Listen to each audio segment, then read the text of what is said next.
മനുഷ്യൻ യഥാർത്ഥത്തിൽ വളരെ സങ്കീർണമായ ഒരു ജീവിയാണ്.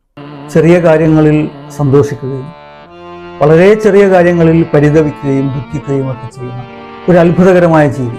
അതേ മനുഷ്യൻ തന്നെ വളരെ സ്ട്രോങ് ആയി കാര്യങ്ങളെ അഭിമുഖീകരിക്കുന്നതും കാണാറുണ്ട്. മനുഷ്യൻ അവനവനെ മറന്നു പോകുന്ന ചില അവസരങ്ങൾ, അമിതമായി സന്തോഷിക്കുമ്പോൾ, അമിതമായി ദിവ്യത്വം കൽപ്പിക്കപ്പെടുമ്പോൾ അവനല്ലാതായി മാറുന്നു എന്ന് പലരും ആരോപിക്കാറുണ്ട്. ഇതുവരെ കണ്ട ഒരു മനുഷ്യനെ അല്ല ഇപ്പോൾ കാണുന്നത്. ഇപ്പോൾ ഒരാൾക്ക് എന്തെങ്കിലും ബഹുമതി പെട്ടെന്ന് വന്നു ചേർന്നാൽ അവനിലെ അഹങ്കാരം വർദ്ധിക്കുകയും അഹംഭാവം വർദ്ധിക്കുകയും അത്രയും കാലം മറ്റുള്ളവരോട് ഇടപഴകിയിരുന്ന രീതിയിൽ നിന്ന് വ്യത്യസ്തമായി മുന്നോട്ട് പോവുകയും ചെയ്യുന്നു എന്ന് പലരെക്കുറിച്ചും ആരോപിക്കാറുണ്ട്. ചിലപ്പോൾ ഒക്കെ നോക്കുമ്പോൾ അത് ശരിയാണ് എന്ന് തോന്നുകയും ചെയ്യും. അത്തരം ഔന്നിത്യങ്ങളിലേക്ക് ആളുകൾ എത്തിപ്പെടുമ്പോൾ അവന്റെ മനസ്സിന് സംഭവിക്കുന്ന ഒരു വലിയ വിഷയമായിട്ടാണ് എനിക്കത് തോന്നുന്നത്. ഡോക്ടർ ബഷീർ ബദർ എന്ന് പറയുന്ന ഇപ്പോഴും ജീവിച്ചിരിക്കുന്ന, ഡിമെൻഷ്യ ബാധിച്ച് കുറച്ച് പ്രയാസകരമായ അവസ്ഥയിലൂടെ ജീവിച്ചിരിക്കുന്ന ഒരു കവിയുണ്ട് ഉറുദു ഭാഷയിൽ. വളരെ മനോഹരമായ ഗസലുകൾ ഒരുപാട് അദ്ദേഹം എഴുതി.